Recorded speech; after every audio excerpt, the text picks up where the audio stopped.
Hi, I'm Alicia at The Creative Family, and today I'm going to show you how to make these darling little flip books. The cool thing about these flip books is that they have Chicago screws in them, so you can take out the screws, and then these are individual sheets of paper, so kids can take them out of the book, unscrew it, just take them out, and use a light board like this, you can see it, to trace from one page to the next and use that to help animate their flip books.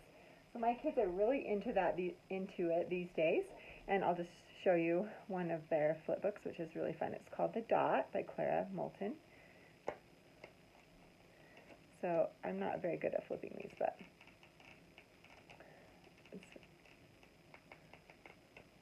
anyway, they're having a ton of fun with these flip books, and I thought, rather than having a purchased one, that maybe we could make some at home, and then also it makes it so that the pages are removable and that they can trace, which helps animate. So this book is really cool because it's held together by these Chicago screws, and then these pages are loose inside the notebook, so it flips really easily, but they could unscrew this, take the pages out to make their animations, and then put it back together to make this. So I'm going to show you how to do this, kind of a DIY version. So some of the supplies that you're going to need are, you'll need probably a hammer to get those Chicago screws through the paper. You need some scissors, a paper cutter, a screwdriver, and some binder clips, and of course Chicago screws. So this is what you need to get started. So in order to make the flip books, the first thing you're going to do is take a paper cutter, and you're going to cut, my paper cutter cuts about 3 pages of paper at a time, and I'm going to do this as accurately as I can, though I know it's not going to be perfect. I'm just going to take and cut long ways, cut these into 2, and they're not quite straight, so I'm going to straighten those out and put them back in. Accurate here, and then we will cut it like this, and we'll continue making strips all along this sheet of paper, and that are 2.5 inches wide, and then we will cut each strip to be 4.5 inches here.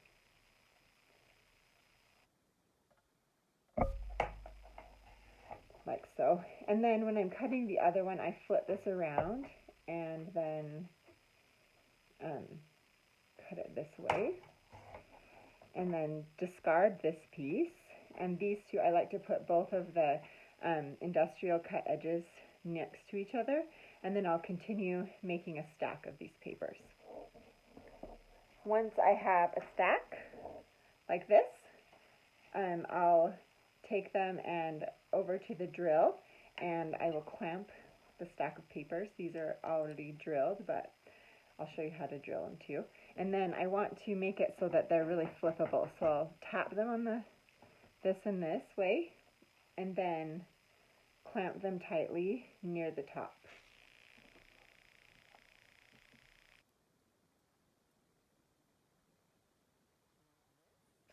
And then take them over to the drill.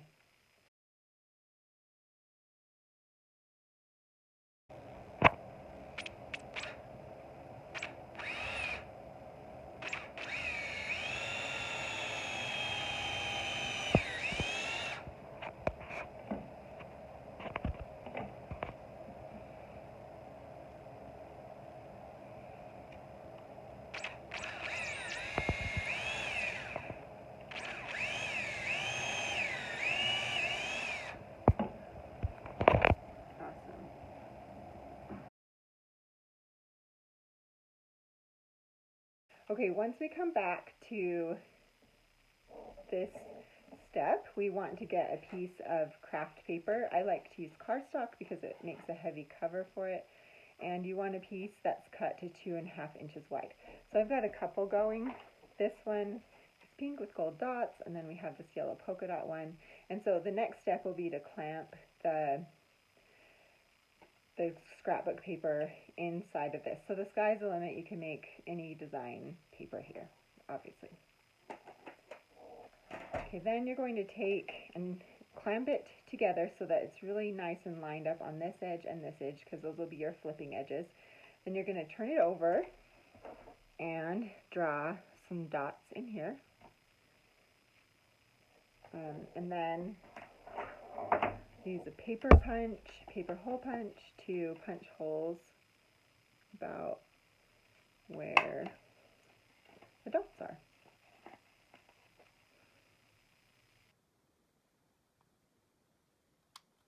And then check and make sure that they're lined up enough. So it's okay if they're not perfect, because the Chicago screw will kind of punch through there. And then I fold this around and down, back on the other side, and then I'm going to draw dots this way and punch holes on this side.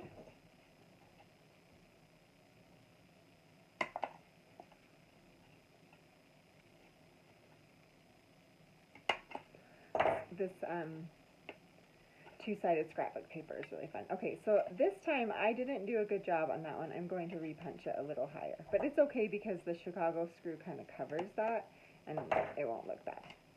Okay, then we fold it around like that, so all these uneven edges, you know, this is the nice crisp edge, and these uneven edges get covered in the binding. And then I'm going to readjust the binding clips so that they stay in the place that I want them to. Okay, the next thing is that we're going to cut off this edge and draw a line here. And of course this line will be a little bit bigger than what we need, so we're going to use scissors to cut off that line. There we go. And off here. And then we have a nice even edge there. It's ready for our Chicago screws. So let's see, we're going to get a Chicago screw that's the right length, so you want it to be about the size of this, knowing that the other side of the screw kind of sticks out too, so it's okay if the screw is a little shorter than the stock of the paper. Okay, let's put in the Chicago screws. I'm going to take the screw here and we'll just kind of get it started, like so. Maybe. Sometimes if they don't fit, we'll take some pliers and kind of help the hole be a little bit bigger, and then it's easier to get them started in there. And then I can push it down some of the way, but not all of the way, so we'll use the hammer in just a minute to get it the rest of the way in. And then we'll put this one in. Chicago screw covers like some of the uneven punching or whatever.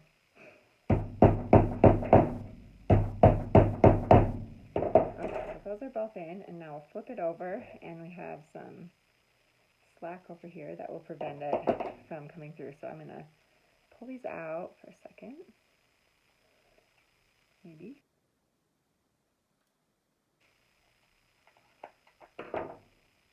And then I'll do the same thing on this side with the pliers, just kind of opening up that hole just a little bit more.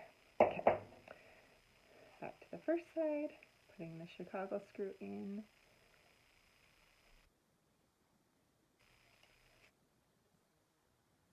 Sometimes. Yep. Okay, we'll put it on this side.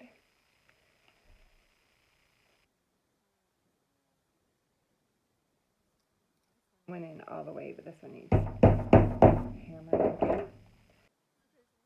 Paper in there, so what I'm going to do, I'm just going to take a sharp point, whether that's like a pencil or I have an X-Acto knife blade there, and then get that out, and then it's easier to put the back of the screw on. So we can set it there, and then there's nothing in the way to make it hard.